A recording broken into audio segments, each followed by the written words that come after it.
හරි. දැන් මාව පේනව නේද? මැසේජ් එකක් දාන්නකෝ.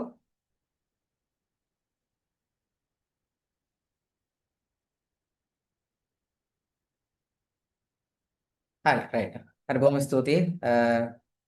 කනගාටුව ප්‍රකාශ කරනවා මේ අපිට පොඩි ප්‍රශ්න ටිකක් තිබ්බා මේ අද දවසේ මේක සම්බන්ධ කිරීම සම්බන්ධයෙන් විශේෂයෙන් මේ 100ට වැඩි ක්ලවුඩ් එකක් ඉන්න හින්දා අපිට උත්සාහ කරා අපි YouTube live එකක් සහ මේ Facebook live එකක් දෙන්න.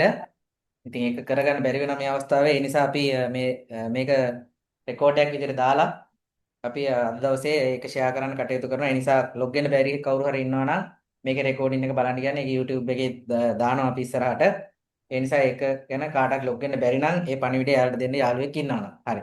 එහෙනම් අපි අද දවසේ වෙලාව ගිහිල්ලා තියෙන්නේ. අපි අද දවසේ ආරම්භ කරනවා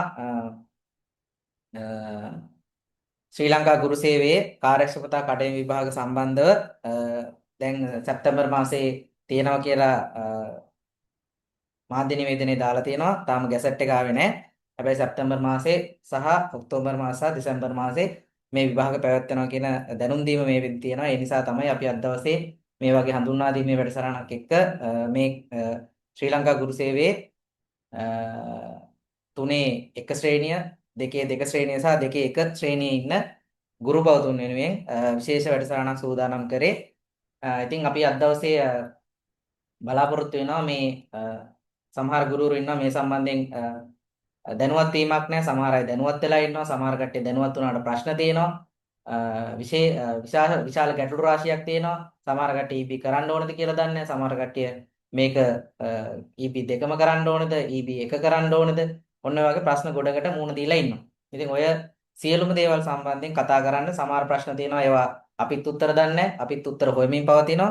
ඒ නිසා එම ගැටලුවක් තියෙනවා නම් ඒ ගැටලුත් එක්ක සාකච්ඡා කරගෙන අද දවසේ මේ යම් අවබෝධයක් ලබා දෙන්න මේ කාර්යක්ෂමතා කඩයිම සම්බන්ධයෙන් මොකද අලුත්ම දෙයක් මේ ගුරු සේවයට ඒ නිසා ඒක සම්බන්ධයෙන් දැනුමක් ලබා දෙන්න තමයි අද දවසේ මේ වගේ අපි වැඩසටහනක් සංවිධානය කරේ. මේක ඉස්සරහට අපි අපේ මේ ක්‍රියාදාමය සම්බන්ධයෙන් ඉස්සරහට කතා කරගෙන යමු.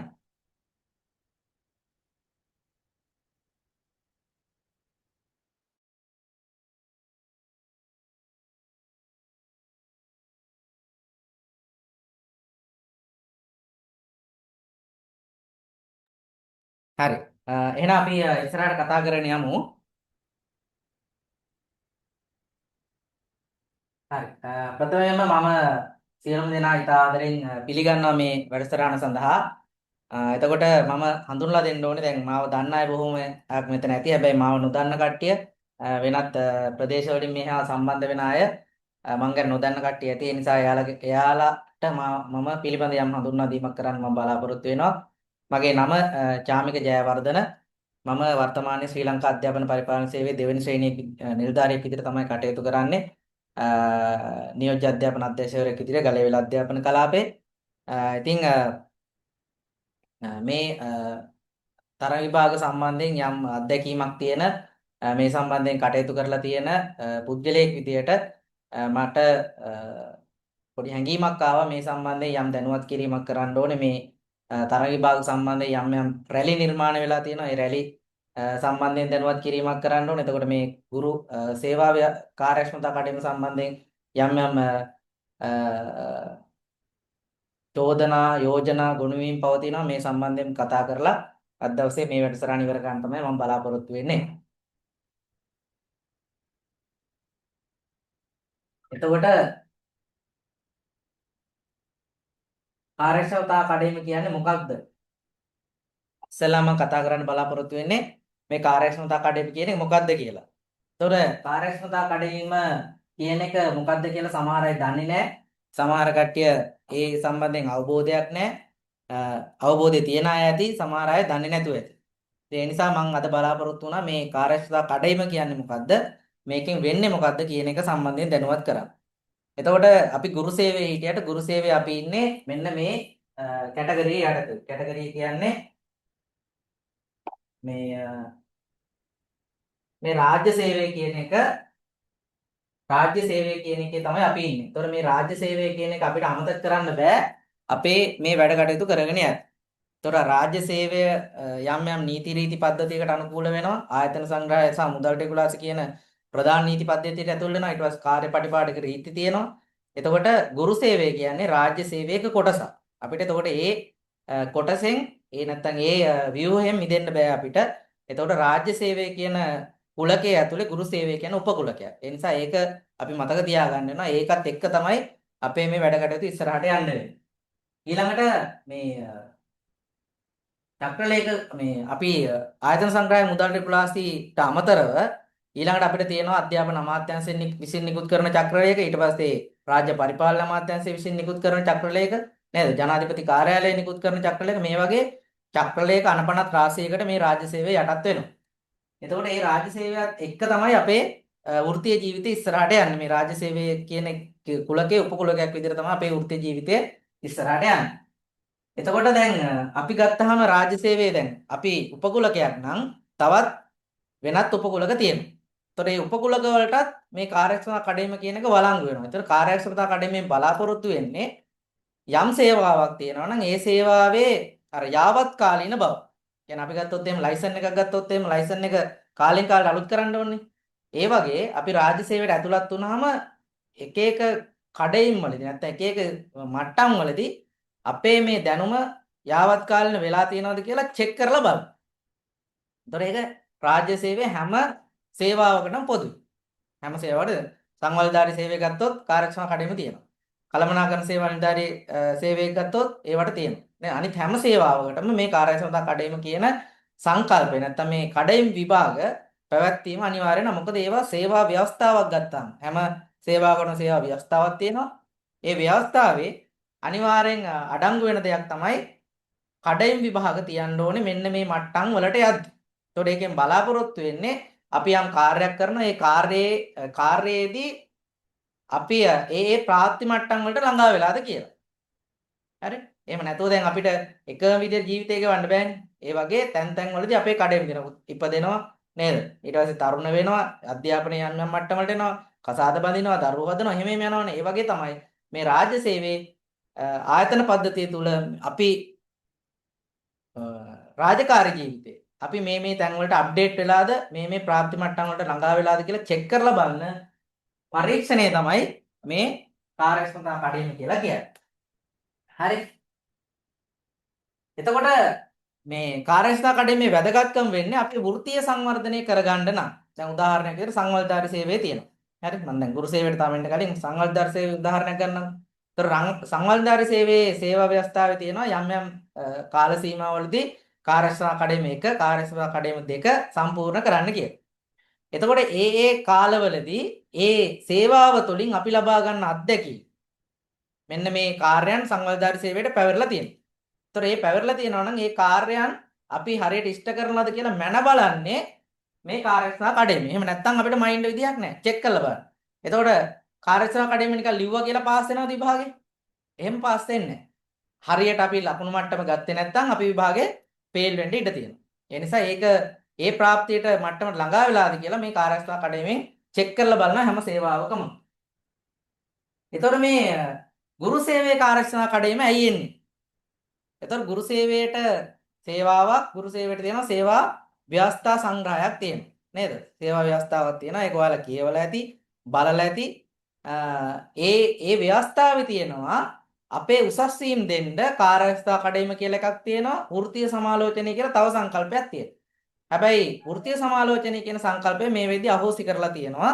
හැබැයි කාර්යස්ථා කඩේම කියන එක මේ කාලයක් තිස්සේ 2014 බලපැවැත්තිලා 2019 නැවත උද්දීපනය වෙලා විඩින් විඩ විවිධ චක්‍රලේඛ මාර්ග ඔස්සේ නැත්නම් මාර්ගෝපදේශ ඔස්සේ ඉස්සරහට ඇවිල්ලා දැන් ගිය අවුරුදු 25 6:30 වෙනකොට යම් මට්ටමකට ආවා. එතකොට අපි 2014 නිකුත් කරපු අලුත්ම ව්‍යවස්ථාවේ ගුරු සේවා ව්‍යවස්ථාවේ තියෙනවා කාර්යස්ථා කඩේමට මෙන්න මේ වගේ ක්‍රමවේදයක් අනුගමනය කරන්න. එතකොට අනිත් සේවා වලින් බැහැරව කාර්යස්ථා කඩේම ගුරු සේවයට විශේෂ වුණා.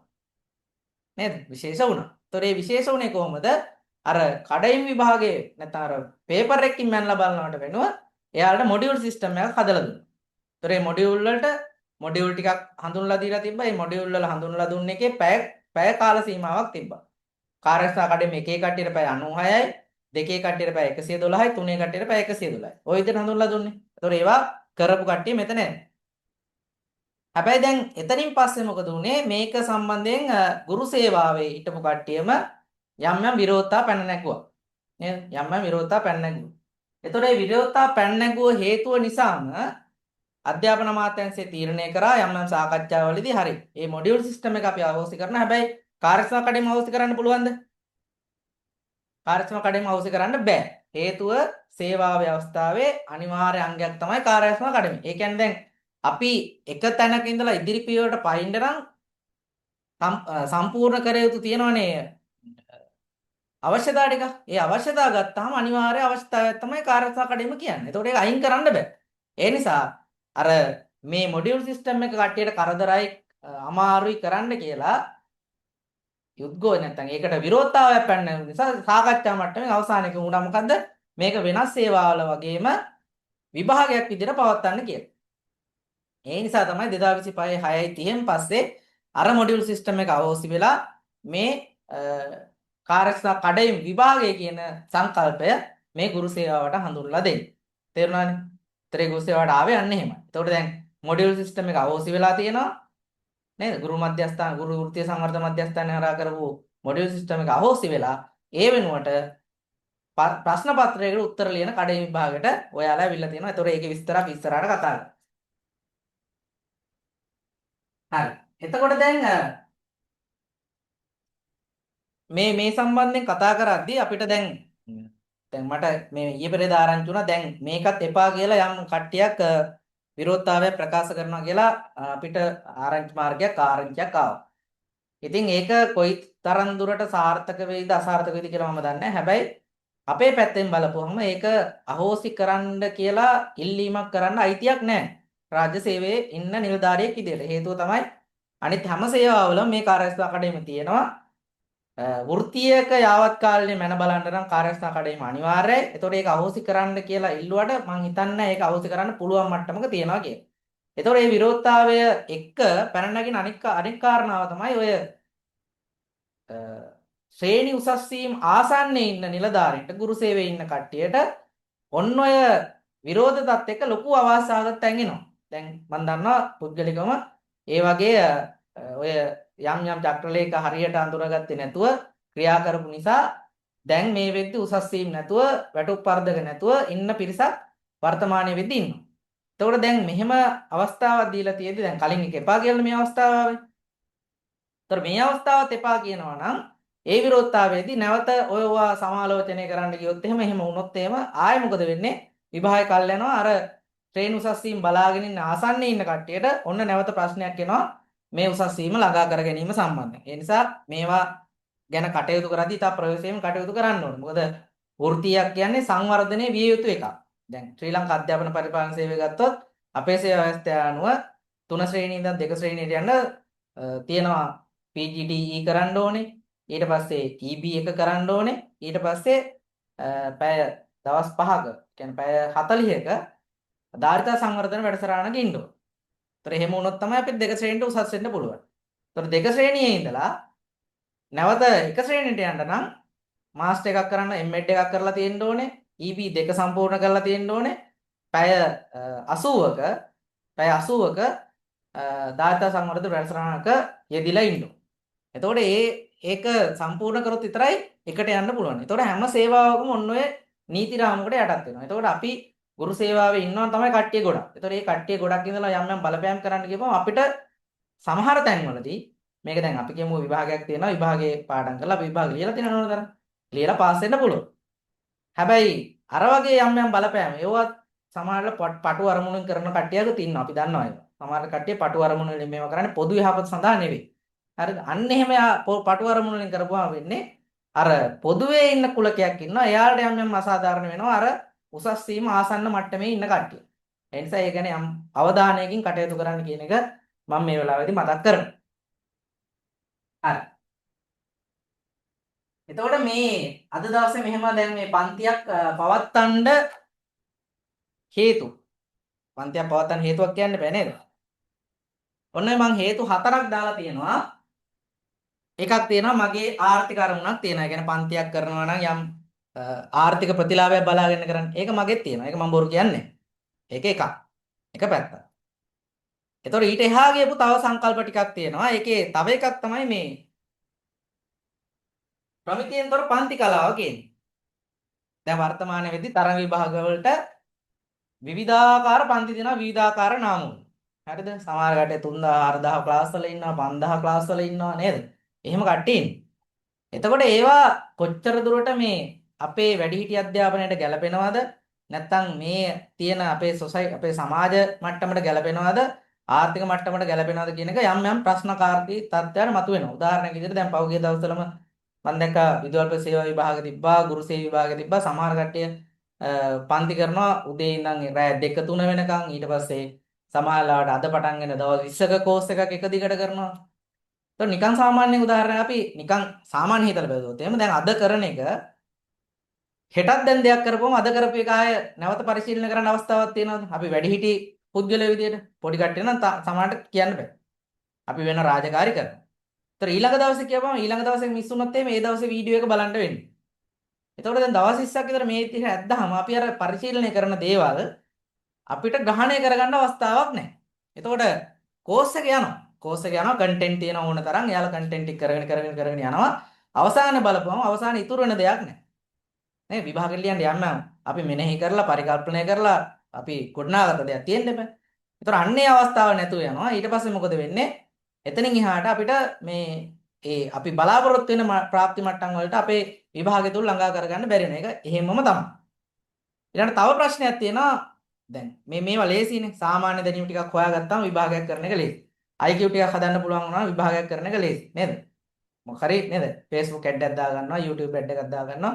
එහෙම කරලා පන්තියක් පටන් ගන්න පුළුවන්. ළමයි අද ගන්නත් පුළුවන්. ඔය තියෙන කැම්පස් වලින් අවුට්ලා එන ඒ ක්‍රවුඩ් එකක් ඉන්නේ. හැබැයි ප්‍රශ්නේ තියෙන්නේ යාලා නිවැරදි මඟ පෙන්වීමක් නැහැ. ඔහේ යනවා ටික කාලයක් යනවා. ටික කාලයක් ගියාම ඒ රැල්ල නැති වෙලා යනවා. ඒ නිසා මෙන්න මේ සම්බන්ධයෙන් යම් තීරණාත්මක තැනක නිසා ඒකට අපි මැදිහත් වීම සාධනීය මැදිහත් වීමක් අපි මේ ශේෂ්ඨ වල ඉන්න මිනිස්සු විදියට නේද? මේවා සම්බන්ධයෙන් යම් අවබෝධයක් තියෙන මිනිස්සු විදියට ඒ සම්බන්ධයෙන් කටයුතු කිරීමත් මේ අද මේ පන්ති ආරම්භයේ යම් අරමුණක් එන්නේ. ඊළඟට මේ නිවැරදි මඟ පෙන්වීම කියන එක. නිවැරදි මඟ පෙන්වීම.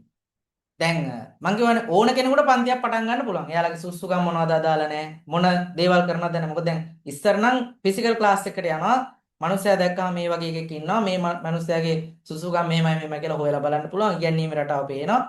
එතකොට දැන් එහෙම එකක් නැහැ. මොන තත්ත්වේ තරාතිරමේ හිටියට මුදල් හම්බ වෙනවා නම් මොන හරි දෙයක් කරලා ස්ක්‍රීන් එකක් ඉස්සරහට ගිහිලා මුදල් හම්බ කරන පන්ති කලාවක් දැන් මේ තරඟ විභාග නැත්තම් මේ රාජ්‍ය සේවයේ ආයතනික විභාගවලදී යම් ප්‍රවණතාවයක් මේ පැත්තට මේ වෙලා තියෙනවා. ඒ නිසා තමයි අපි විභාග පාස් වුණ මිනිස්සු විදියට ඒක දිශානතිය සම්බන්ධයෙන් යම් වගවීමක් තියෙන නිසා මේ දිශානතියට අපි යම් හැරවුම් ලක්ෂයක් දෙන්න තමයි මේ පන්තිවල අරමුණක් වෙන්නේ.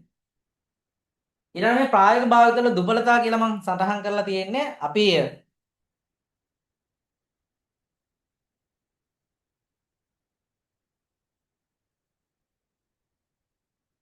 මයික් මියුට් වෙලා නැහනේ. රයිට්. ඉන්නඩ දෙන්න.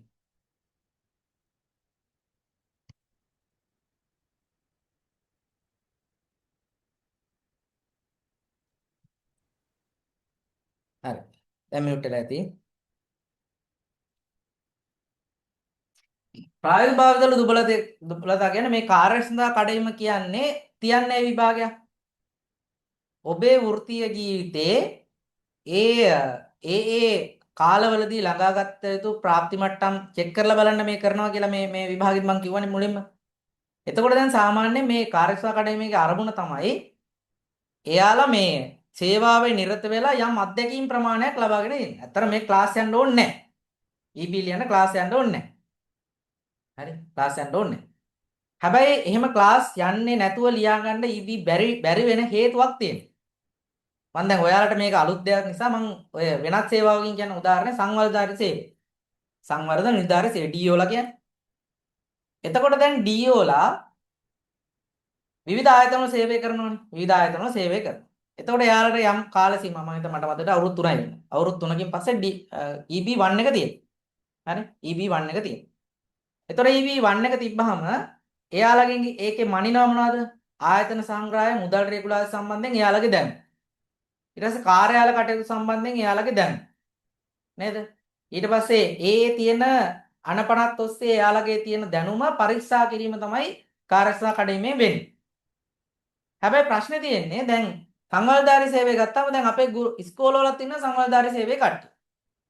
විවිධ ආයතන වල ඉන්නවා. එතකොට දැන් ওই ආයතන සංග්‍රහය මුදල් රෙගුලාසි කියන ඒවාට සම්බන්ධයෙන් ගනුදෙනු කරන්නේ අපේ කාර්යාලයක ඔය ආයතන කටයුතු භාරව. ඒ කියන්නේ ඔය පර්සනල් ෆයිල් එහෙම කරන්නේ. අන්න ඒ කට්ටිය තමයි වැඩියෙන්ම මේ ඔය ආයතන සංග්‍රහය මුදල් රෙගුලාසි එක්ක ගනුදෙනු කරන්නේ. account branch එකට ගත්තාම මුදල් රෙගුලාසි ගනුදෙනු කරනවා. ෆයිල් එක නේ. ඔය ආයතන කටයුතු භාරව ඉන්න අංශවල නැත්තම් පර්සනල් ෆයිල් භාරව ඉන්න කට්ටිය මේ ආයතන සංග්‍රහය අනුකූලව කටයුතු කරා. මොකද එයාලට ඒවා ඕනේ. පර්සනල් ෆයිල් වල කටයුතු කරන්න මේ අර ආයතන සංග්‍රහයේ තියෙන නීති රීති පද්ධති කාර්යපටිපාටික රීති වල තියෙන නීති රීති පද්ධති අවශ්‍යයි. account branch එකේ වැඩ කරන සංවල්ධාරී කෙනෙක්ට මොකද වෙන්නේ? එයාට මුදල් රෙගුලාසි සම්බන්ධයෙන් දැනුම එනවා. හැබැයි දැන් මේ දෙන්නටම අර දෙකම ගැන නැති වෙන්න පුළුවන් අවබෝධය. ආයතන සංග්‍රහය මුදල් රෙගුලාසි දෙකම නැති වෙන්න පුළුවන්. එතකොට දැන් අපිට අර භාවිතය කියන එක ප්‍රායෝගික භාවිතය කියන නැත්නම් මේකේ අත්දැකීම සම්බන්ධයෙන් කාර්යසා කඩේම ලියලා පාස් වෙන්න ගියපම ප්‍රශ්නේ තියෙන්නේ අපි ඒ සම්බන්ධයෙන් කටයුතු කරලා නැති නිසා අපිට ඒක ගැන දැනුම නැහැ. දැනුම නැහැ.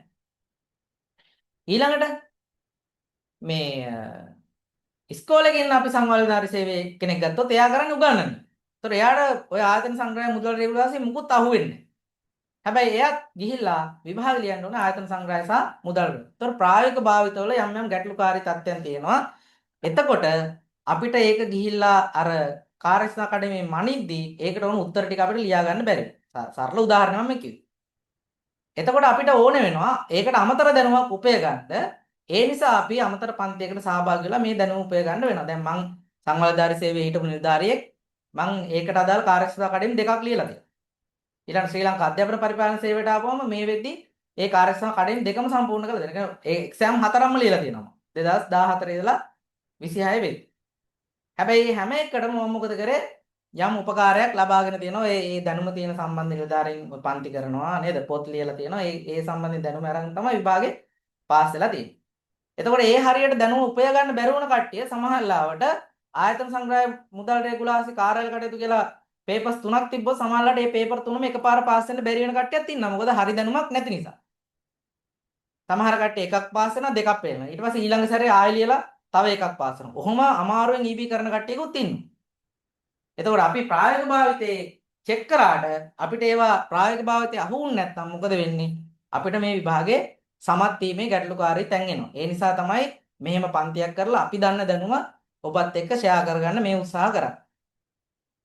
ඊට පස්සේ මම දැක්ක Facebook එකේ සමහර කට්ටිය බැනලා තිබ්බා මේ දැන් ටියුෂන් කරන කට්ටියට පුළුවන් ඌරගෙන කන්න කියන හොඳ වචනෙන් කියලා දෙන්න. ඌරගෙන කන්න පුළුවන් අනම්මනම් මොනවද මන්ද කතන්දර කොට.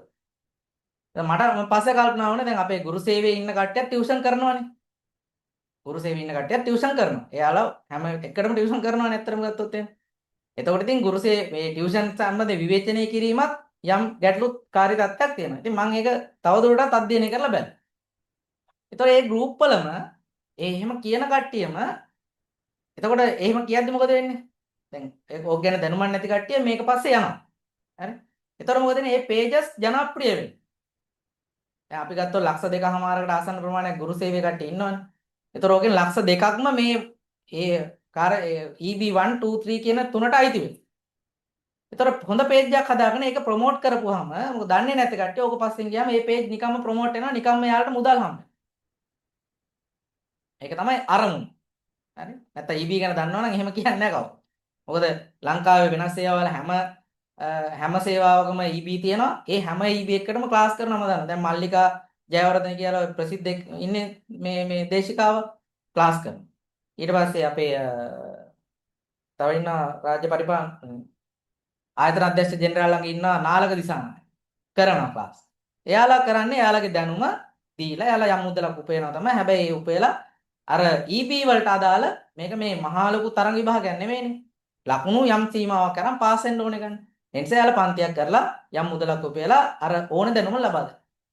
ඊට පස්සේ ඊළඟට මම මේ පේජ් වලම නැවත තව ටිකක් ඉස්සරහට ගියපුවම සමහර කට්ටිය ඉන්නවා මේ page වලම මේ අපි මේවට පන්ති යන්න ඕනේ නැහැ කාටවත්. අපි මේකට නෝට් ෂෙයා කරනවා. මේ නෝට් ෂෙයා කරගෙන මේ වැඩේ කරමු කියලා තව කට්ටිය. ඊට පස්සේ නෝටුත් දාලා දෙනවා. නෝට් දාලා තියෙන්නේ ඔයාලා නිකන් ගිහිල්ලා බලන්න. ඔය මොඩියුල් 3ක් දීලා තියෙනවානේ. ඒ වන්නේ කියන්නේ මොඩියුල් කටල 3ක් දීලා තියෙනවා 1 2 3 කියලා. ඒවල ඔය තියෙන එක උදාහරණයකට වෘත්තික භාවය සම්බන්ධ තියෙන ප්‍රශ්න ටික ජෙමිනි එකට හරි chat GPT එකට හරි දුන්නාම ඒකේ දෙනවා නෝට් එකක්. ඒ නෝට් එක A4 එකට කොපි කරලා තමන්ගේ නම වෝටර් මාක් එකක් විදිහට දාලා මොකද කරන්නේ? ෂෙයා කරලා තියෙනවා. දැන් මොකද කරන්නේ? අපි නොදන්න කට්ටිය ඒ page එක follow කරනවා, like කරනවා. එයාලගේ views ගොඩාක් වැඩි වෙනවා. ඒ නිසා එයාලා Facebook එකෙන් සල්ලි උපයනවා. හරි? ටියුෂන් යන්න එපා කියන කට්ටිය ඒ විදිහට තමයි සල්ලි උපයන්නේ. එතකොට ඒ සම්බන්ධයෙන් යම් අර අන්ධභාවයන් මේ සමාජයේ අපේ ගුරු සේවය තුල නිලධාරීන් තුල ඇතිලා තියෙනවා. ඒවා අපි දැනුවත් කරන්න ඕන. හරි? විභාගේ පාස් වෙන්නේ නැහැ. නෝට් එකක් කිව්වා කියලා විභාගේ පාස් වෙනවා නම් EB ඔය මගදී ෆේල් වෙන්න ඕනේ නැහැ නේ කවුරුවත්. හරි? විභාගේ නෝට් එකක් ආයතන සංග්‍රහය නිකන් කියවලා ගිහිල්ලා විභාගෙ ලිව්වම පාස් වෙනවා කියලා දෙනවනම් ඔය සංවර්ධන සේවයේ කට්ටිය අහන්න කොහොමද ඒක පාස් වෙන්නේ? එහෙම බෑ. දැන් ආයතන සංග්‍රහය කියවුවා කියලා ඒක සම්බන්ධයෙන් යම් අත්දැකීමක් නැති කෙනෙක් ඒක ගැන කියලා දුන්නේ නැත්නම් අපේ ඒක ගැන හරියට වැඩ කරන්නේ නැති කෙනෙකුට දැනුම නැහැ. හරි? ඒ නිසා ඔය chat GPT එකේ Gemini එන එකේ නෝට් ටික කිව්වා කියලා IB පාස් වෙන්න බැරි. පුළුවන් උත්තේ සමානයි. කියන්න බෑ. හරි? ඒ නිසා ඒ අනවබෝධය සම්බන්ධයෙන් අපි යම් දැනුවත් කිරීමක් කරන්න ඕනේ. මොකද අපි අපේ ගුරු සේවයේ ඉන්නේ අපේම කට්ටිය. අපේම නිලධාරී. ඒ නිසා ඔය මං ගැන දන්න කට්ටිය දන්නවා අපි එයාලා එක්ක ගනුදෙනු කරන්නේ කොහොමද? එයාලට අපි උදව් කරන්නේ කොහොමද? ඒ සම්බන්ධව. ඒ නිසා ඒ භාවිතය අපි ගාව තියෙන නිසා මෙහෙම පන්තියක් කරන්න මං හිතපු වෙලාවල් තියෙනවා. මොකද මම ඔය ගැසට් එකේ ඉද්දිම තමයි මං හිතුවේ මම ප්‍රකාශය පටන් ගන්න ඕනේ කියලා. අපි දන්න දේවල් උගන්වලා නේද? දැනුවත් කරලා එහෙම යම් තැනකට අපි මේ ගුරු සේවාව ගේන්න ඕන කියන බලාපොරොත්තුව අභිප්‍රාය අපි ගාව තියෙනවා. ඒ නිසා තමයි මෙහෙම අපි පන්තියක් කරන්න බලාපොරොත්තු වෙන්නේ. ඊළඟට දැන් කාට හරි හිතෙන්න පුළුවන් දැන් මෙහෙම ඇවිල්ලා මේ කතා කිව්වට මේ මෙහෙම මොන හරි දේවල් කිව්වට මේ මයික් එකක් ඉස්සරහට ඇවිල්ලා කැමරාවක් ඉස්සරහට කිව්වට මොකද්ද මුට තියෙන සුසුකම් නේ? රයිට්. මම 2017 තමයි ශ්‍රී ලංකා අධ්‍යාපන පරිපාලන සේවාවට ආවේ. මම 2018 ඉඳලා 20 දක්වා දමින් දිසානායක අධ්‍යාපන කේන්ද්‍රය දමින්ද දිසානායක සර්ගේ අධ්‍යාපන කේන්ද්‍රයක් තිබ්බා. ඉස්සර ෆිසිකල් ක්ලාස් තිබ්බේ ලොකු ආයතනයක් ඒක. ඒකේ විවිධ කාර්ය මණ්ඩලයේ කට්ටිය හිටියා. ඒ වගේ අපි වගේ කට්ටියටත් ඒකේ ගිහලා ක්ලාස් කරන්න අවස්ථාවක් වුණා. මොකද මම 2012 ශ්‍රී ලංකා පරිපාලන සේවයට සර්ගේ ක්ලාස් ගියා. 2014 ශ්‍රී ලංකා පරිපාලන සේවයට සර්ගේ ක්ලාස් ගියා. මේ දෙකම මට පාස් වෙන්න බැරුණා. ඒ නිසා තමයි 2016 ශ්‍රී ලංකා අධ්‍යාපන පරිපාලන සේවයට ක්ලාස් ගියෙත් මම දමින් සර්ගේමයි. ඉතින් ඒ නිසා මම සර්ගේ ගෝලේ අපිට යම් වේතනයක් ගෙවුවා ඒකේ ක්ලාස් කරනකොට. ඒ නිසා 2018 ඉඳලා 20 දක්වා ලංකාවේ 4 දිබ්බා ගිහිල්ලා නුගේගොඩ ඊට පස්සේ බොරැල්ල ගම්පහ අවිස්සාවේල්ල රත්නපුර ඊට පස්සේ කුරුණෑගල නුවර කුලියාපිටිය මේ පැත්තෙන් ගියපුවා මයංගනේ ඊට පස්සේ පොළොන්නරුව කන්තලේ අනුරාධපුර හැමතැනම ගිහිල්ලා අපි පන්ති කරා. හරි? ඔය කොරෝනා උදරිනකන් අපි ෆිසිකල් ක්ලාස් ගොඩකට සහභාගී වුණා. ඒවල ගොඩාක් විභාගේ පාස් වුණ කට්ටිය අපිට අදටත් කතා කරනවා දන්නවා අපි ගැන එහෙම අතීතයක් අපිට තිබ්බා. ඊළඟට අපි කොවිඩ් ආවට පස්සේ ඔය ෆිසිකල් ක්ලාස් කියන සංකල්පය මේ ආයතනික විභාග වලට නැතුව ගියා. ඊට පස්සේ ඔන්ලයින් ක්ලාස් තමයි පටන් ගත්තේ. ඒකේ මම තනියම කරපු ක්ලාස් එක ආරම්භ වෙන්නේ 2021 ශ්‍රී ලංකා අධ්‍යාපන පරිපාලන සේවයේ සීමිත විභාගය ගැසට් වුණා. ඒකට මම පන්තියක් ආරම්භ කරා. ඉතින් 2021 පටන් ගත්තට ටිකක් ළමයි වැඩියෙන් හිටියා අපි ගාව. ඊට පස්සේ කොහොම හරි මේ 21 තිබ්බ විභාගේ කල් ගියා ගොඩක්. ඒ නිසා අවසාන වෙද්දී අපිට ළමයි 60ක් 65ක් විතර තමයි හිටියේ. එතකොට එහෙම ක්ලාස් එකක් කරා. ඒකෙත් යම් අපි ලොකු ප්‍රතිඵලයක් ලාගා කරගත්තා. ඊළඟට විදුහල්පති සේවා විභාගේ 2026 මේ ඊයේ පෙරේදා තිබ්බ විභාගය පන්ති ආපු කට්ටිය දන්නවා අපි ඉගෙනුවේ මොනවද විභාගයට ආවේ මොනවද අනිත් කට්ටිය ඉගෙනුවේ මොනවද විභාගේ ආවේ මොනවද කොච්චර පහසු වුණාද අපහසු වුණාද මොනවද තිබ්බ ප්‍රශ්න හැම එකම ප්‍රින්සිපල් සර්විස් ක්ලාස් ආපු කට්ටිය මෙතන ඇති. යාලා ඒ මොනවද අපි ඉගෙනුවේ කියලා දන්න. ඒ නිසා යම් සුසුකමක් අපි ගාව තියෙනවා මේ විභාග වලට මූණ දෙන කට්ටියට අත්දැකීමක් දෙන්න. මගේ බැනර් එකෙන් දෙන පාස් වුණ අයගෙන් පාස් වෙන්න ඉගෙන ගන්න. සමහර කට්ටිය ඉන්නවා පාස් කරන්න ඉගෙන ගන්න උගන්වනවා හැබැයි පාස් වෙලා නැහැ. එයාලට chance එක තිබ්බනම් පාස් වෙන්න බෑ. ඒ නිසා පාස් වුණ අයගෙන් පාස් වෙන්න ඉගෙන ගන්න තමයි අපේ සංකල්පය තියෙන්නේ. ඒ නිසා මෙහෙම සුසුකම් මං ගාව තියෙනවා. මොකද මේ දන්නේ නැති කට්ටියට මම මේ කියන්නේ දන්න කට්ටිය මං ගැන හොඳටම දන්නවා. ඉතින් ඊට පස්සේ මේ 2021 අපි ආරම්භ කරපු ශ්‍රී ලංකා අධ්‍යාපන පරිපාලන සේවා විභාගයේ අවසානයේ අපි 23 තමයි විභාගෙ තිබ්බේ 69ක් මං ගාව හිටිය අවසානට ළමයි. ඒතර ඔය කැඩි තමයි ක්ලාස් එක තිබ්බේ. ඉතින් මේ 69න් 19 දෙනෙක් අපිට පාස් කරගන්න පුළුවන් වුණා ශ්‍රී ලංකා අධ්‍යාපන පරිපාලන සේවා විභාග. ඉතාලම තරංකාරී විභාගයක්. ඉතින් ඒක ගැන මම අතිශයින් ආඩම්බර වෙනවා. මොකද ගොඩාක් ඔය ළමයි හිටපු පන්තිවල එහෙම පාස් වුණේ නැහැ. ඉතින් මෙහෙම පාස් වීමක් වුණා. අවසානයේ මේ 19 දෙනා සම්මුඛ පරීක්ෂණයට මුහුණ දෙනවා. ඒ 19 දෙනාගෙන් මෙන්න මේ 7 දෙනා අවසානයේ ශ්‍රී ලංකා අධ්‍යාපන පරිපාලන සේවයට එකතු වුණා. ඉතින් එයාලා මේ වෙද්දි විවිධ තැන්වල රාජකාරී කරනවා. ඉතින් ඒ එක දැකලා අපි සතුටු වෙනවා මේ ක්ලාස් කරනවත් එක්කම. යම් අපි ආර්ථික මුදලක් කියන්නේ මුදලක් ගන්නවා වගේම ඊට වැඩිය අපි සතුටක් ලබනවා මේ කට්ටියගේ ජයග්‍රහණ ටික දැක. ඒ නිසා මේ මගේ පන්ති කිරීම සම්බන්ධයෙන් තියෙන සුසුකම් තමයි මම මෙච්චරලා කියතියේ හිටියේ. රයිට්? හරි. ඒතර දැන් අපි එනවා අද දවසේ මාතෘකාවලට. අද මොනවද අපි කතා කරන්නේ? හරි? හරි අපි කතා කරන්න බලාපොරොත්තු වෙනවා ගුරු සේවා ව්‍යවස්ථාව තියෙනවා 2008යි 7යි 1 සිට බලපැවැත්වෙන ඊට පස්සේ ගුරු සේවා ව්‍යවස්ථාවේ සංශෝධන තියෙනවා 3ක් ඒව සම්බන්ධයෙන් යම් පොඩි දැනුමක් කියනවා ගොඩාක් උපයෝග කරන්න බලාපොරොත්තු වෙන්නේ ඊට පස්සේ මේ කාර්යක්ෂමතා කඩේ සංකල්පයේ සංශෝධනය කියන්නේ කලින් අපිට තිබ්බේ මොඩියුල් සිස්ටම් එකක් තුනේ එකේ ඉන්න කට්ටියට පැය 96ක් දෙකේ ඉන්න කට්ටියට පැය 112 දෙකේ ඉන්න කට්ටියට පැය 112ක් විදිහට මොඩියුල් සංකල්පයක් තිබා එක හැම කලාපෙම තියෙන ගුරු වෘත්තීය සංවර්ධන මධ්‍යස්ථානය හරහා ක්‍රියාත්මක කරනවා. ඒතර ඒක වෙනස් වුණා මේ 2025 ආපු ව්‍යවස්ථා සංශෝධනයත් එක්ක ව්‍යවස්ථා සංග්‍රහ සංශෝධනයත් එක්ක ඒක විභාගයක් බවට පත් වුණා. ඊට පස්සේ මේ දැන් කාර්යක්ෂමතා කඩේම තුනක් තියෙනවා. තුනේ එකේ ඉන්න කට්ටියට කාර්යක්ෂමතා කඩේම එක තියෙනවා. දෙකේ ඉන්න කට්ටියට කාර්යක්ෂමතා කඩේම දෙක තියෙනවා. එකේ ඉන්න කට්ටියට කාර්යක්ෂමතා කඩේම එක තියෙනවා. ඒ කියන්නේ තුනේ එකේ ඉන්න කට්ටිය දෙකේ දෙකට යන්න පළවෙනි කාර්යක්ෂමතා කඩේම කරන්න ඕනේ. දෙකේ ඉන්න කට්ටිය දෙකේ එකට යන්න දෙවන කාර්යක්ෂමතා කඩේම කරන්න ඕනේ. එකේ ඉන්න කට්ටියට එකට යන්න තුන්වෙනි කාර්යක්ෂමතා කඩේම කරන්න ඕනේ. එතකොට දැන් පහුගියදා නිකුත් කරපු මාධ්‍ය නිවේදනයේ තියෙනවා මේ පළවෙනි කාර්යක්ෂමතා කඩේම විභාගය. ඒ කියන්නේ තුනේ එකේ ඉන්න කට්ටිය දෙකේ දෙකට යන්න තියෙන පළවෙනි කාර්යක්ෂමතා කඩේම විභාගය සැප්තැම්බර් මාසේ පවත්වනවා. ඊට පස්සේ දෙවන කාර්යක්ෂමතා කඩේම නැත්තම් දෙකේ ඉන්න කට්ටිය දෙකේ එකට යන්න තියෙන දෙවෙනි කාර්යක්ෂමතා කඩේම පවත්වනවා ඔක්තෝබර් මාසේ.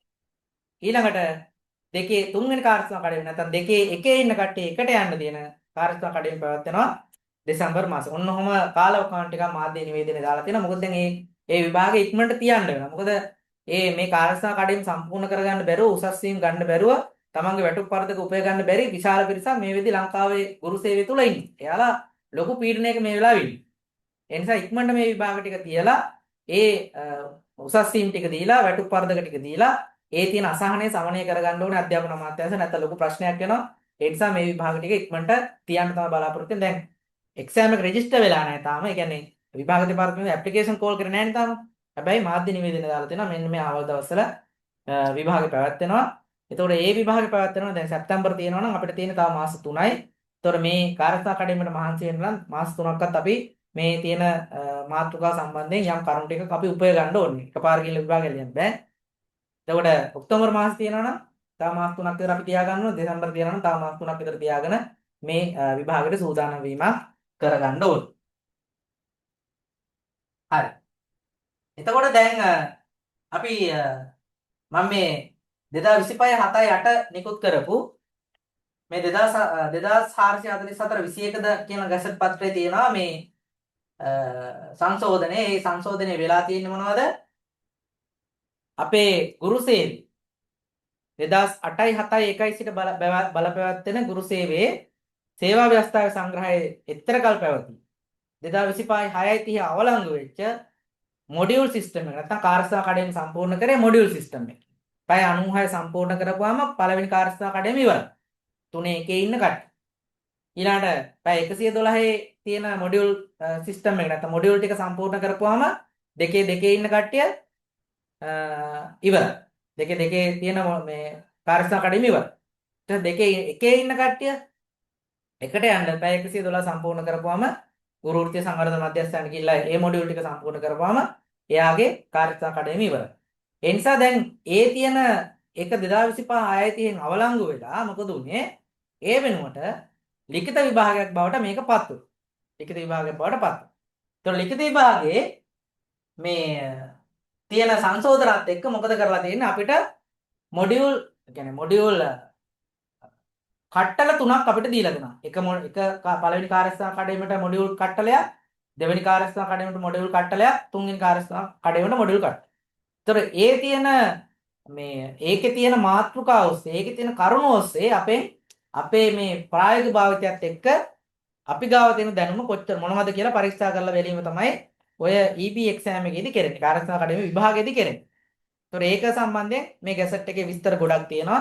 ඒතර සමහරට මම ඕක දාලා තියෙනවා ගැසට් එක අපේ ගෲප් එකේ. කියවලා ඇති බලලා ඇති සමහර කට්ටියට තේරෙන්නේ නැති සමහර කට්ටියට තේරෙන්නේ නැතුව ඇති. ඒකේ තියෙන කාරණා සම්බන්ධයෙන් අපි යම් සංක්ෂිප්ත අවබෝධයක් ගන්න වෙනවා.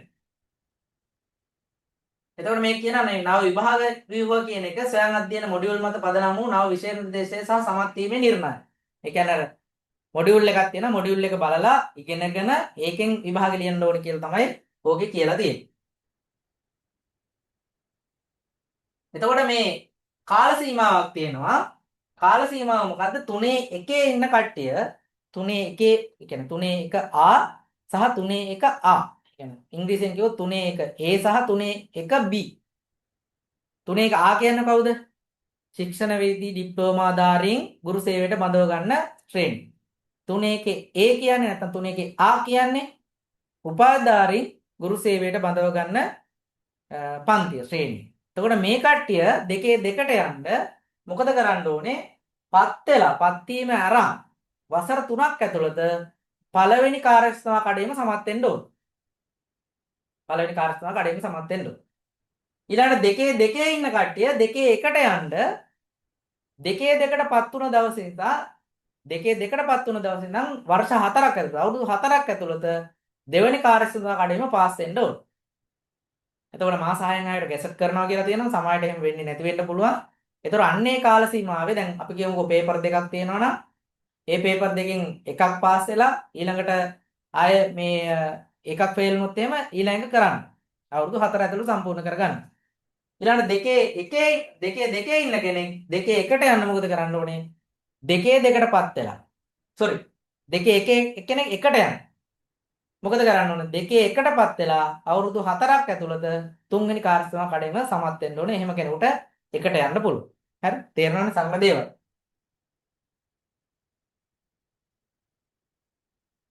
එතකොට මේක කියන්නේ මෙහෙමයි. පැවැත්වීම වාර ගන්න තියෙනවා වර්ෂයකට දෙවරක් කියලා. එහෙම තමයි සාමාන්‍යයෙන් තියෙන EB තියන්න ඕනේ වර්ෂයකට දෙවතාවක්. ඒක ප්‍රායෝගික සමාජයට තියන්න බැරි වෙන්න පුළුවන්. හැබැයි ගැසට් එකේ තියෙන්නේ වර්ෂයකට දෙවතාවක් තියන්න. මාස 6න් ආයෙත් මේක තියන්න ඕන කියලා තමයි ඔය EB ගැසට් එන්නේ හැමදාම. ඊට පස්සේ මාධ්‍ය මේ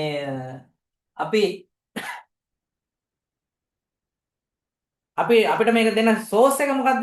මේ විභාගයට දෙන සෝස් එක විෂය නිර්දේශය මොකද්ද? ස්වයං අධ්‍යයන මොඩියුල් කට්ටල 3ක් තියෙනවා. ඒ කට්ටල 3ට අදාළව තමයි මේ විභාගය සැකසෙනවා කියලා තියෙන්නේ. ඊළඟ සිංහල දෙමළ ඉංග්‍රීසි කියන මාධ්‍ය තුනෙන් ඕනෑමකින් මේකේ විභාගය ලියා ගන්න හැකියාව තියෙනවා. හරි. මේක තමයි වැදගත් මේක. විෂය නිර්දේශ තියෙනවා. පළවෙනි කාර්යස්ථාන කඩේම, දෙවෙනි කාර්යස්ථාන කඩේම, තුන්වෙනි කාර්යස්ථාන කඩේම. පළවෙනි එකේ අපිට තියෙනවා පළවෙනි මාතෘකාව ගුරු නිපුණතා රාමුව හා ගුරු වෘත්තික බව. මොඩියුල් එකේ තියෙනවා. ඒ මාතෘකාවට අදාළ තව අනු මාතෘකා ගොඩාක් තියෙනවා මොඩියුල් එකේ මම දාලා තියෙනවා.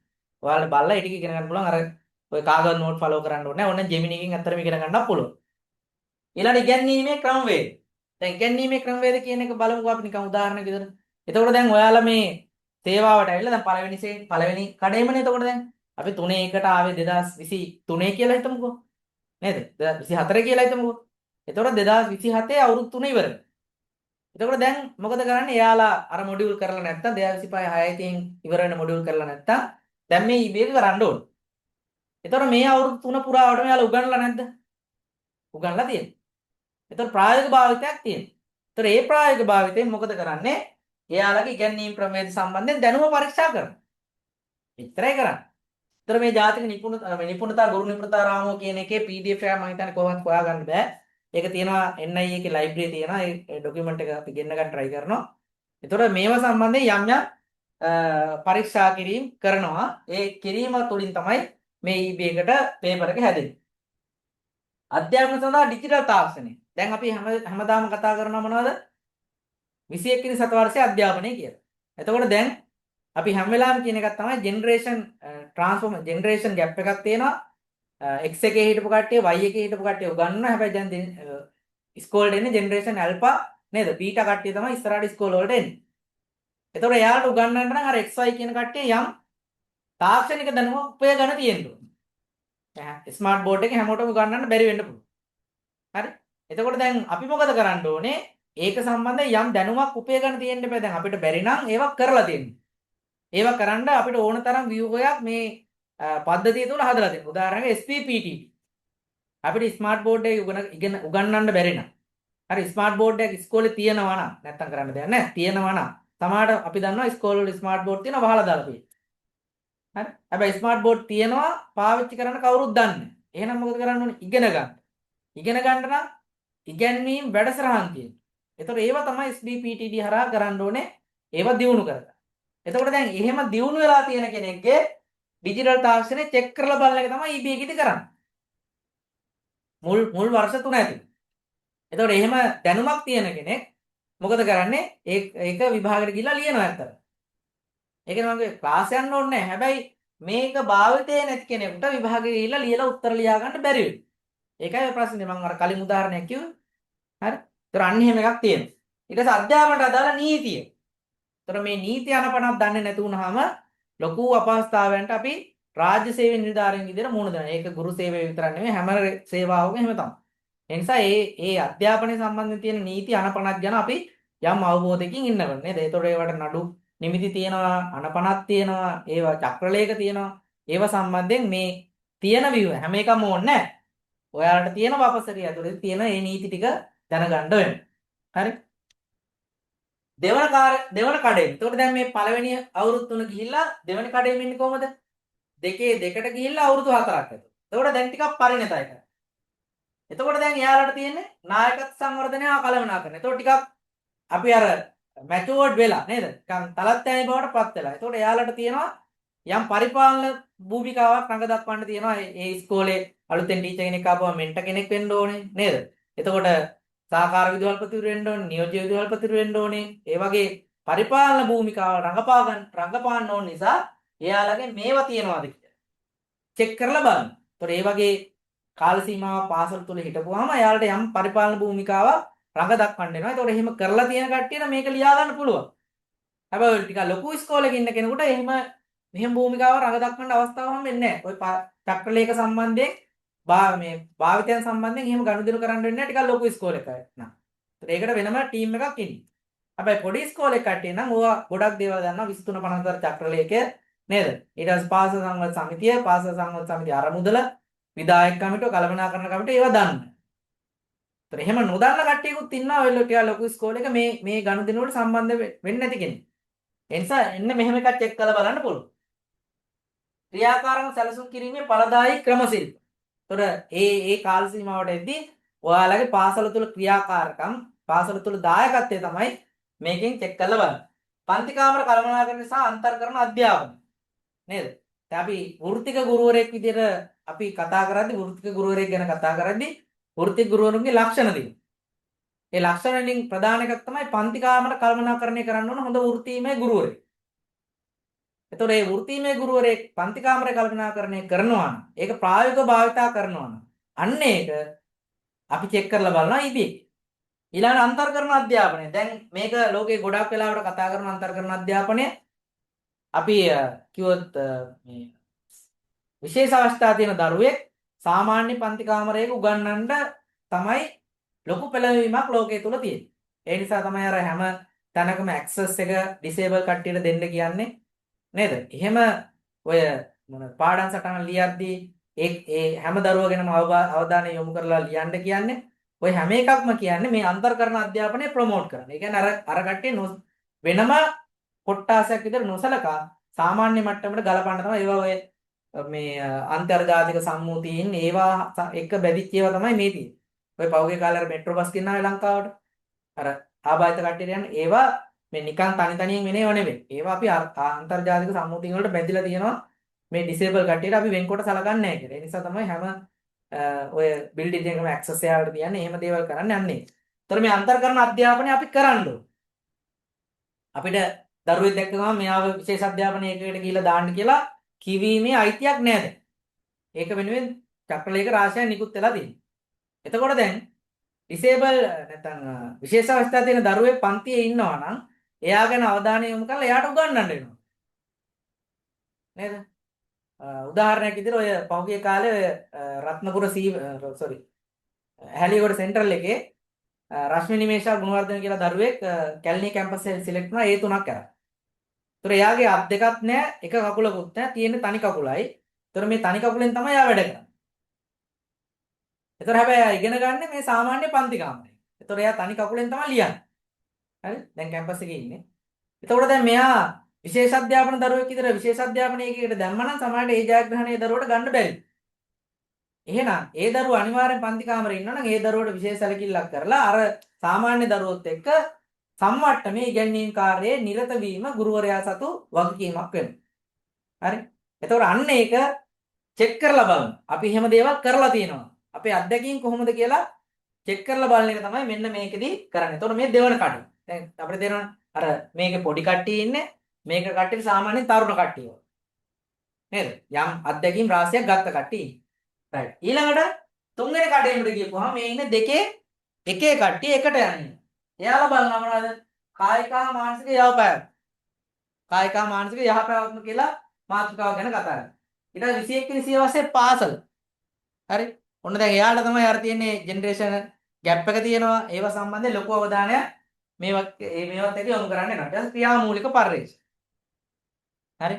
එතකොට මේ වයසට ආවම ටිකක් දැන් අපි කියමු මේක තරුණ මේක මහලු. මහලු වයසට ආවම මේ තියෙන වලින් ඔබට ගිහිල්ලා යාට අත්දැකීම් රාශියක් තියෙනවා. ඒවත් එක්ක මෙන්න මේ මාතෘකාව ඔස්සේ එයාලගේ වැඩසටහන් දිගුව පෙළ ගැස්සෙනවා. ඒක අපි චෙක් කරලා බලනවා මේ සම්බන්ධයෙන් ඔයාලට අත්දැකීමක් මේ වෙද්දි තියෙනවද කියලා. ඒතර ඔන්න ඔය මාතෘකා පළවෙනි කඩේමට මාතෘකා 4යි, දෙවෙනි කඩේමට මාතෘකා 3යි, තුන්වෙනි කඩේමට මාතෘකා 3යි. ඒතර ඔක්කොම මොඩියුල් 10යි. හරි? මේ මොඩියුල් 10 තමයි අර ලිඛිත විභාග විදිහට පරීක්ෂා කරලා බලන්න. හරි. ඊට පස්සේ මේ විභාගයේ ව්‍යුහා සමත් වීමේ නිර්ණායක කියලා තියෙනවා. එතකොට මේකේ එක පත්‍රය දෙක පත්‍රය කියලා ප්‍රශ්න පත්‍ර දෙකක් තියෙනවා. පළවෙනි ප්‍රශ්න පත්‍රයේ MCQ පැය එකක් තියෙනවා වෙලාව MCQ 40ක් තියෙනවා. බහුවර්ණ 40ක් තියෙනවා. ලකුණු 40ක් දෙන්න. හරි. ඊළඟට දෙවෙනි ප්‍රශ්න පත්‍රයේ පැය දෙකක් තියෙනවා. එතකොට මේකේ ලකුණු 60ක් දෙනවා. ප්‍රශ්න 60ක් තියෙනවා. දැන් එක පත්‍රය සහ දෙක පත්‍රයේ ලකුණු එකතුව 140 ඉක්ම විය යුතුයි කියලා සමස්ත ප්‍රතිශතයේ සමත් වීම තීරණය සමත් ප්‍රතිශතයේ මත සමත් වීම තීරණය වෙයි කියලා කියනවා. ඒ කියන්නේ මොකද කරන්නේ? දැන් මේ 1යි 2යි ප්‍රශ්න පත්‍ර දෙකේ එකතුව 140 කියන සීමාව ඉක්මවා යන්න ඕනේ කියලා. මේ තියෙන්නේ මොකේද? අර ගැසට් සංශෝධන. ගැසට් එකේ තමයි මේ තියෙන්නේ. හැබැයි රාජ්‍ය පරිපාලනයේ රාජ්‍ය පරිපාලන අමාත්‍යාංශයෙන් චක්‍රලේඛයක් නිකුත් කරලා තියෙනවා මේ වෙද්දී ඔය EB වල සමත් මට්ටම ලකුණු 50ක්. 150ක්. එතකොට ඔයාලගේ ඇප්ලිකේෂන් කෝල් කරන ගැසට් එකේ සමහර ලාවට මේ 40 කියන එක බොහෝ විට වෙනස් වෙලා ඉන්න ඉඩ තියෙනවා. ඒක තහවුරු නැහැ. තේරුණා? ඒක උදාහරණ සංවර්ධන සේවයේ කට්ටියට විභාග ලියලා එක පේපර් එකට ලකුණු 40ක් කරන් තමයි පාස් වෙන්න තියෙන්නේ. හැබැයි දැන් අර රාජ්‍ය පරිපාලන චක්‍රලේඛෙත් එක්ක ඒක 50 වෙලා තියෙනවා. හරි ඒ නිසා ඔබේ එකේ මේ තියෙන ගැසට් එක මේ කලින් ආපු එක ඒ අර ඔය චක්‍රලේඛෙ ඉන්න කලින් ආපු එක. ඒ නිසා ඔබේ අයදුම්පත් කැඳවීමේ ගැසට් එකේ සමහර ලාවට මේක 150 කියන එක තියෙනවා. ඒතකොට MCQ 40ක් තියෙනවා. පැය එකේ පේපර් එකක්. කෙටි ප්‍රශ්න පැය දෙකක් තියෙනවා. ලකුණු 60ක් තියෙනවා. ඒතකොට ඔන්න ඔය ප්‍රශ්න පත්‍ර දෙක තමයි අර කියන මාතෘකා 4 ඊළඟට මාතෘකා 3 ඊළඟට මාතෘකා 3 ඔස්සේ අපිට මූණ දෙන්න තියෙන ඔය ගන්න මේ දැනුමත් එක්ක. හරි. එතකොට මේ පන්ති පැවැත්වෙන විදිය ගැන මම කියන්නම්. ඔයාලට මේකට පන්තියට එන්නත් පුළුවන්, නෑවිදින් ඉන්නත් පුළුවන්. හැබැයි මගේ පැත්ත කියන්න බෑ නේද? එතකොට මේක මාර්ගගත ක්‍රමයට තමයි පැවැත්වෙන්නේ. මාසෙකට දවස් 5ක් පන්තිය තියෙනවා. රුපියල් 2000ක් මම අය කරනවා. ඒතර ජොයින් වෙන්න ඕන කට්ටිය ඒ ගෲප් වලට කියන්නේ 1 එක තමයි ලබන සතියේ පටන් ගන්නෙ 2 එක 3 එක පස්සේ පටන් ගන්න. මොකද තව එයාලට කල් තියෙන නිසා 1 එක මම ලබන සතියේ අඟහරුවාදා ආරම්භ කරන්න බලාපොරොත්තු වෙනවා. මාසික ගාස්තුව රුපියල් 2000යි. මම දවස් 5ක් ක්ලාස් එක කරනවා. ඒතර ඔය අපි මොඩියුල් 4ම ගැන කතා කරන්න ඕනේ. යම් කාල සීමාවක් යනවා. මාතෘකා ගොඩක් තියෙනවා. ඒතර ඒවත් එක්ක මෙන්න මේ විදිහට තමයි තියෙන්නේ. මට කතා කරන්න පුළුවන් ගෲප් එකේ මෙසේජ් දාන්න පුළුවන්. ඒ දාලා Taman ඒකට එන්න කැමති නම් බලකිරීමක් නෑ. ඔයාට ඕනේ කියලා හිතන කෙනෙකුට එන්න පුළුවන්. යාළුවෙක් ඉන්නවා නම් එක්කන් එන්න පුළුවන්. එහෙම බෑ කියලා හිතන කෙනෙකුට මොඩියුල් එක ලියලා මේ පාඩම් කරලා විභාග ලියන්නත් බැරි කමක් නැහැ. හරි? කැමති කෙනෙකුට එන්න පුළුවන්. එතකොට මෙහෙම පන්තියක් පැවැත්වෙනවා. කැමති කෙනෙකුට සහභාගී වෙන්න පුළුවන්. ලබන අඟහරුවාදා රාත්‍රී 8:30ට මම පන්ති ආරම්භ කරනවා. මේ ගෲප් එකේ තොරතුරු දාන්නම්. එතකොට එහෙම කෙනෙක් ඉන්නවා නම් මම බැංක් account එක ඇඩ් එකක් දාන්නම්. එතකොට ඒකට මුදල් ගෙවලා රිසිට් එක මට ඒවල කරලා අර ගෙවීම් සම්බන්ධයෙන් තියෙන වෙනම ගෲප් එකක් තියෙනවා. ඒ ගෲප් එකට ඇඩ් කරලා ලබන සතියේ පන්තියකට සහභාගී වෙන්න අවස්ථාව දෙනවා. මම බලාපොරොත්තු වෙන්නේ අඟහරුවාදා රාත්‍රියේ 8:30ට පන්තිය පවත්වන්න තමයි. එතකොට ඒ පන්තියට ජොයින් වෙන්න කැමති අය. ඒ කියන්නේ කාර්යස්ථාන කඩේම එක විභාගයක එකට ඉගෙන. දැන් 3 එකේ ඉන්න කට්ටියට තමයි ලබන අඟහරුවාදා පන්තිය පැවැත්වෙන්නේ. දෙකේ ඉන්න කට්ටියට මම තව ටික දවසක් ගිහිල්ලා කියන්නම්. දැන් පන්තිය පටන් ගන්නවා. ඇඩ් එක දාන්නම් ගෲප් එකේ. එතකොට ඔයාලට කැමති කට්ටියට සහභාගී වෙන්න පුළුවන්. එකේ ඉන්න කට්ටියට තව ටිකක් කල් යනවා. එයාලා දෙසැම්බර් විභාගෙ තියෙන්නේ. තව ටිකක් කල් යනවා. එතකොට කැමති කෙනෙකුට විභාග මේ පන්තියට සහභාගී වීමේ අවස්ථාව තියෙනවා. හරි. එතකොට මූලික දැනුවත් කිරීම ඔච්චරයි තියෙන්නේ.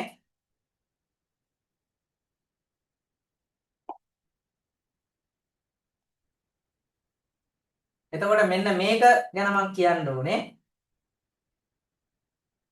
මේ මොඩියුල් ගැන සමහරට දන්නේම නැති කට්ටිය හිටියා මට මේ කතා කරද්දී සමහර ඒවා තේරුණා. මේ තියෙන්නේ පළවෙනි ගුරු වෘත්තික භාවය සහ ජාතික ගුරු නිපුණතා රාමුව. ඒ කියන්නේ මොඩියුල් අංක 1 මේ තියෙන්නේ කාර්යශාලා කඩෙන් 1 විභාගයට මුහුණ දෙන කට්ටියට තමයි මේ මොඩියුල් එක තියෙන්නේ.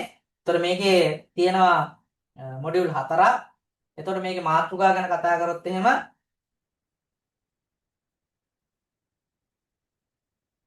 මේකේ පළවෙනි මාතෘකාව දෙනවා ජාතික ගුරු නිපුණතා රාමුව කියලා. දැන් මේවා තමයි අර මේක ක්‍රොප් කරලා ජෙමිනි එකට දාපුවම මේකේ උත්තර ටික දෙනවා ජෙමිනි. ඒව තමයි අර එක එක්කෙනා වෝටර් මාක් එක තමන්ගේ නම දාගෙන මේ A4 එකට කොපි කරලා ගෲප් වල ෂෙයා කරන ඒක තමයි.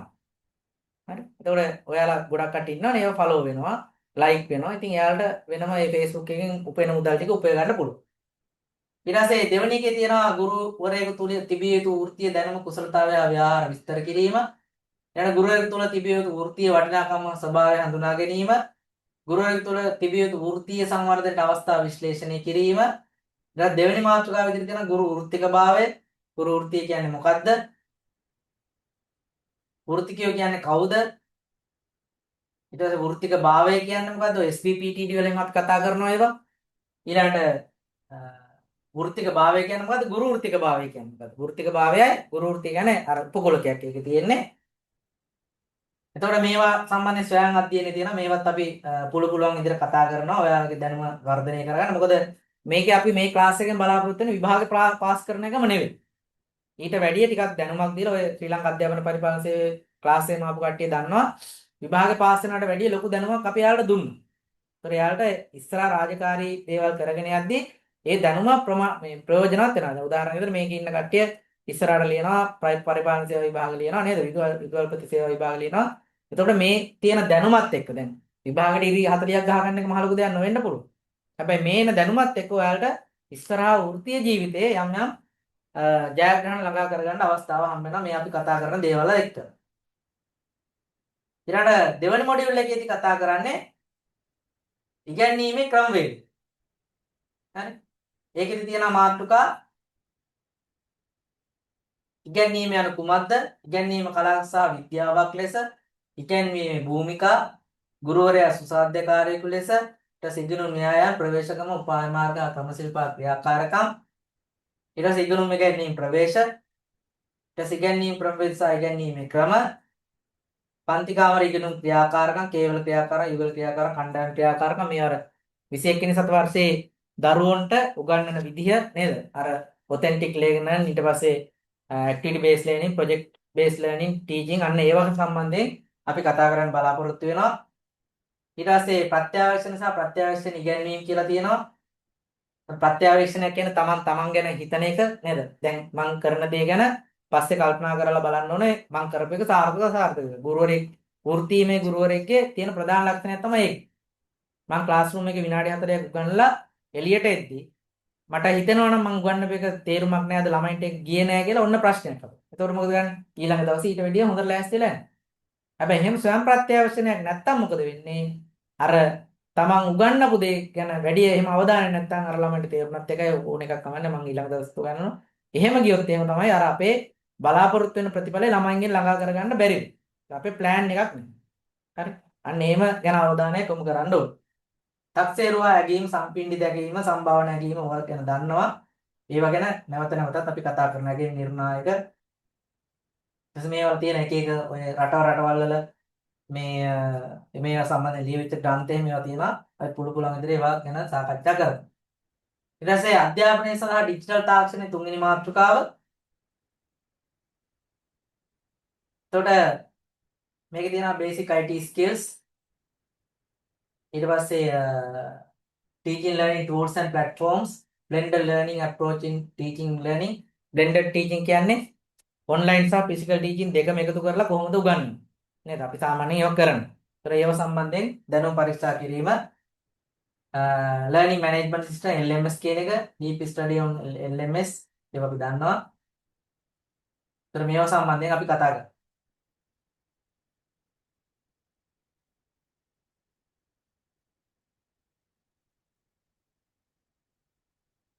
QR code එකක් තියෙනවා මේවා ගිහලා බලන්න.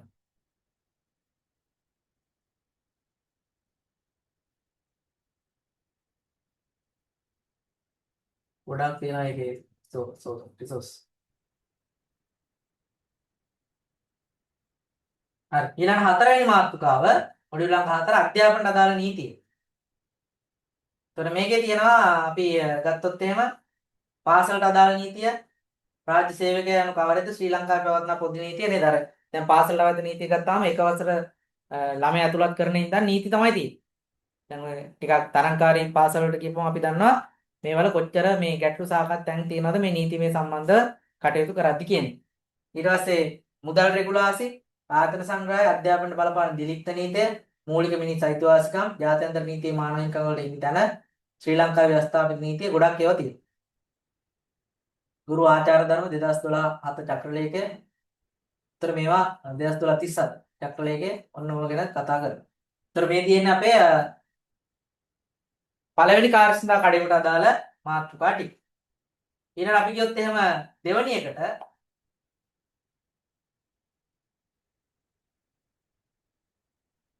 දෙවෙනි එකේ කතා කරා අපි මාතෘකාව මොඩියුල් අංක 5 නායකත්ව සංවර්ධනය හා අධ්‍යාපන කළමනායක මම කිව්වා ටිකක් තරුණ කට්ටියට මේක දෙන්නේ කියලා නේද?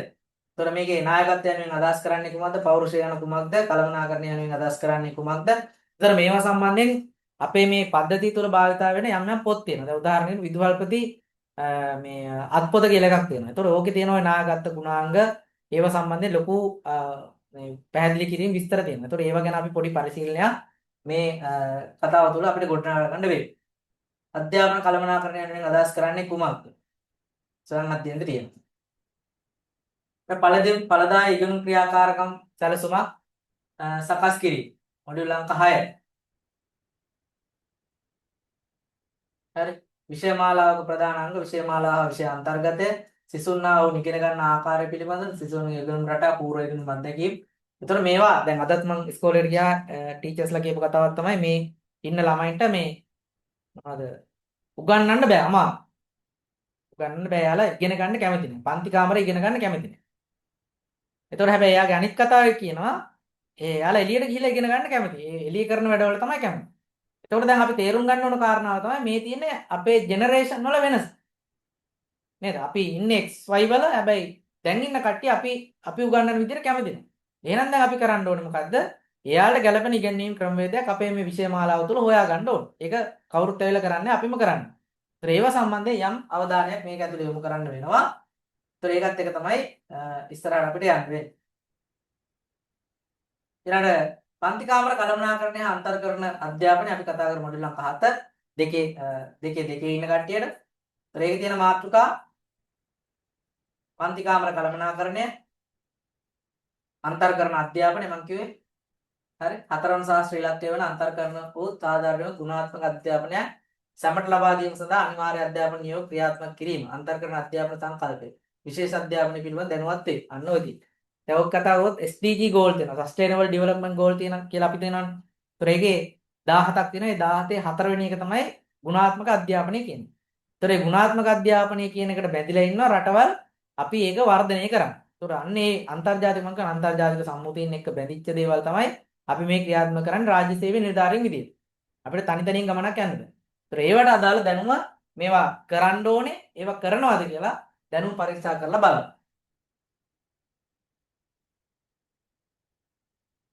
හරි. පන්ති කාමර කළමනාකරණය පිළිබඳ හැඳින්වීම ඵලදායී පන්ති කාමර සංස්කෘතිය ගොඩනැගීම. හරි.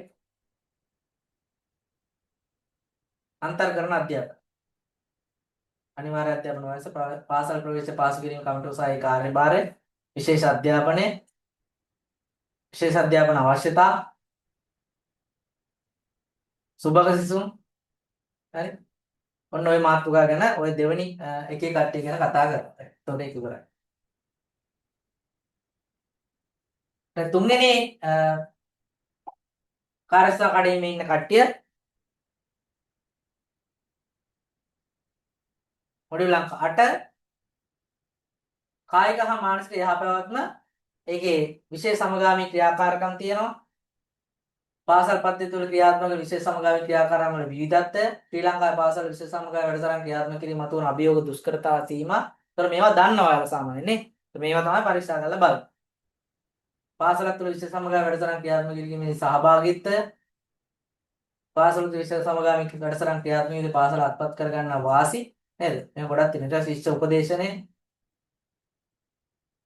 වෘත්තීය මාර්ගෝපදේශය අවස්ථා කළමනාකරණය. ඒතකොට දැන් ඔයාලට තේරෙනවා දැන් මේ තියෙන පළවෙනි තුන්වෙනි කාර්යස්ථාන කඩේමනේ.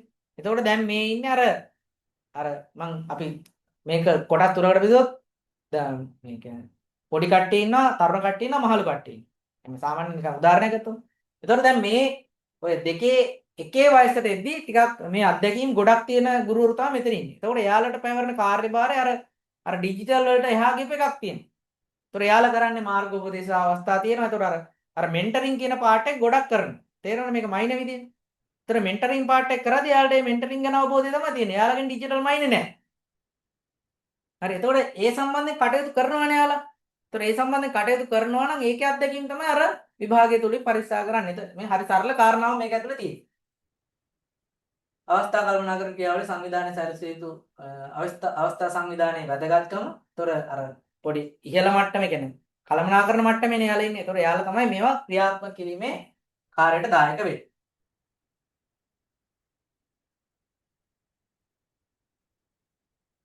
ඊළඟ 9 වෙනි මොඩියුල් එකේ තියෙන්නේ 21 වෙනි සියවසේ පාසල අපි නිකන් මාතෘකා ටිකක් බලමු.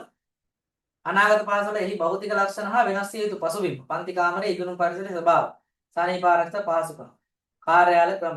සනීපාරක්ෂක පහසුකම් උදාහරණයක් විදිහට ඔය පහුගිය කාලේ ධර්මරාජයේ මේ ඔය වොෂ්රූම් එකක් ඇදුවා නිකන් අමුතු සුපර් මාකට් එකක් වගේ. අර සාමාන්‍ය වොෂ්රූම් සම්ප්‍රදායෙන් බැහැර. ඒතර ඒවා අර ළමයි සමහරවිට සාම්ප්‍රදායික වලට කියපුවම විනාශ කරනවා නේද? ඒවා හරියට පවිත්‍ර කරන්නේ. ඒතර අන්නේ සංකල්පයෙන් බැහැරව අර වෙනත් මානයකට අපේ ඉන්න ළමයි යොමු කරලා දැන් මේ තියෙන සංකල්ප ටික යාලට අරයි යන වැඩපිළිවෙලක් අපි හදා ගන්න වෙනවා. ඒවා දැන් යම් තැන්වල ක්‍රියාත්මක වෙනවා. ඒව ගැන අපි විවිධ අවස්ථාවලදී කතා කරන්න වෙයි. ඊළඟ අවසාන මොඩියුල් එක ක්‍රියාමූලික පර්යේෂණ. හරි. වෘත්තීය ජීවිතය සාර්ථකව පවත්වා ගැනීම සඳහා දැන සිටිය යුතු ව්‍යවහාරික පරීක්ෂණ වර්ග ක්‍රියාමූලික පරීක්ෂණ අනිත් පරීක්ෂණ වෙනස් වෙන ආකාරය. ඒතොර ඒ ක්‍රියාමූලික පරීක්ෂණ සම්බන්ධයෙන් පොඩි මේකක් තමයි තියෙන්නේ. ඒතොර අන්න මේවා සම්බන්ධයෙන් තමයි අපි ඔය මේ පන්තිය පුරාවටම කතා කරන්නේ. ඒ එක්ක තමයි ඒ තොරතුරුත් එක්ක තමයි ඔයාලට විභාග ලියන්න අවස්ථාව වෙන්නේ. ඉක්මනටම ඔය විභාග ඇප්ලිකේෂන් කෝල් කරන එක එයි. ඒතොර ඒ කෝල් කරන එක ආපුවම පස්සේ අපිට ඇප්ලිකේෂන් දාලා විභාග ලියන්න. ඒතොර දැන් සමහර කට්ටියක් ඉන්නවා ඉතා අත්‍යවශ්‍යයි අර වැටමායමේ ඉන්න කට්ටිය. මොනවද? ඊළඟ උසස් වීමට යන්න ඉන්න කට්ටියට මේක ඉතා අවශ්‍යයි. ඒ නිසා ඔය දන්න කට්ටිය ඉන්නවනම් දැනුවත් කරන්න. එහෙම කට්ටියට මේක අවස්ථාවක් කරන්න. එතකොට එහෙම කරගත්තොත් අපිට මේ වැඩේ ලේසි ඉස්සරහට අරගෙන. හරි. එතකොට මේ අද දවසේ දැනුවත් කිරීම කරන්න තියෙන්නේ ඔන්න ඕකයි. එතකොට මේ වෙද්දි ඔයාලට යම් යම් ගැටලු රාශියක් නිර්මාණය වෙලා ඇති. සමහර ප්‍රශ්න වලට මං ගාවත් උත්තර නැතුව ඇති. ඒ නිසා මට පුළුවන් මට්ටමේ මට උත්තර දෙන්න පුළුවන්. ඊට පස්සේ එතනින් එහාට මොනවා හරි ගැටලුවක් තිබ්බොත් මං කායෙන් හරි අහලා හරි දැනගෙන හරි ඒ උත්තරේ ඔයාලට සපයන්න පුළුවන්. එහෙම මොනවා හරි ගැටලු සාගත දැන් තියෙනවද දැනට निराකරණය කරගන්න. එහෙම නැත්නම් අපිට පස්සේ निराකරණය කරගන්නත් පුළුවන්. ඒකට මම අවස්ථාවක් දෙන්න පුළුවන් කාට හරි. එහෙම කවුරු හරි ඉන්නවා නම් ගැටලු සාගත දැන් ප්‍රශ්න තියෙන කවුරු හරි ඉන්නවද?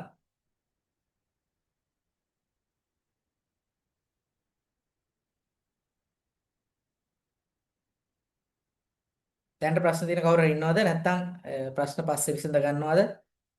මට එක එක්කෙනා අහපු ප්‍රශ්න තිබ්බ මම දැක්කා Facebook එකේ ෂෙයා කරලා දෙන එක එක් ප්‍රශ්න. එහෙම කවුරු හරි ඉන්නවනම් මේකදී අහන්න පුළුවන්. නැත්නම් පස්සේ හරි මට පුද්ගලික මෙසේජ් එකක් දාලා හරි නැත්නම් ගෲප් එකේ හරි මෙසේජ් දාලා මම පුළුවන් විදියට එකපාර උත්තර දෙන්න බැරි වෙයි. සමහරවිට මම කාර්යබහුල ඉන්න වෙලාවක එහෙම වුණොත් එහෙම උත්තරයක් දී ගන්න බැරි වෙයි. එහෙම නැති වුණොත් උත්තර දී ගන්න අවස්ථාව හම්බෙයි. ඔය කාරණා ටික තමයි අද දවසේ මට කතා කරන්න තියෙන්නේ. අපි එතකොට අඟහරුවාද ලබන අඟහරුවා තමයි පන්ති ආරම්භ කරන්නේ. කැමතියට සහභාගී වෙන්න පුළුවන්. ඒතර මෙතන තුන්වෙනි කඩේම දෙවෙනි කඩේම සහ පළවෙනි කඩේම කියන තුනටම සහභාගී වෙන කට්ටිය ඇති. ඒතර ලබන අඟහරුවාද මම පන්තිය පවත්වන්නේ පළවෙනි කාර්යක්ෂතා කඩේමට සහභාගී වෙන අයට. කියන්නේ තුනේ එකේ ඉන්න කට්ටියට තමයි මම ඇඩ් එක පැහැදිලිව දාන්නම්. ඒතර කවුරු හරි එහෙම කට්ටිය ඉන්නවා නම් ක්ලාස් එකට එන්න මුදල් ගෙවන්න එහෙම යාළුවෝ ඉන්නවනම් දැනුවත් කරන්න අවස්ථාව දෙන්න. රයිට් වෙන මොකුත් ප්‍රශ්න නැත්නම් අපි අද දවසේ මේ කාර්යය නිමා කරන්න පුළුවන්. එතකොට ඉස්සරහට අපිට ගෲප් එකේ මම නිතරම ඉන්නවා. ප්‍රශ්න අහන්න ප්‍රශ්න වලට මම පුළුවන් විදිහට උත්තර දෙන්නම්. සමහරවිට මගේ මම දන්න ප්‍රමාණයට ඉක්මවා ගියපු දේවල් වෙන්න පුළුවන්. ඒවා මම කායෙන් හරි අහලා හරි උත්තර දෙන්න මම බැඳිලා ඉන්නවා. ඒ සම්බන්ධයෙන් කටයුතු කරන්න පුළුවන්. රයිට්. එහෙනම් ප්‍රශ්න නැත්නම් අපිට අද දවසේ මේක ඉවර කරලා දාන්න පුළුවන්.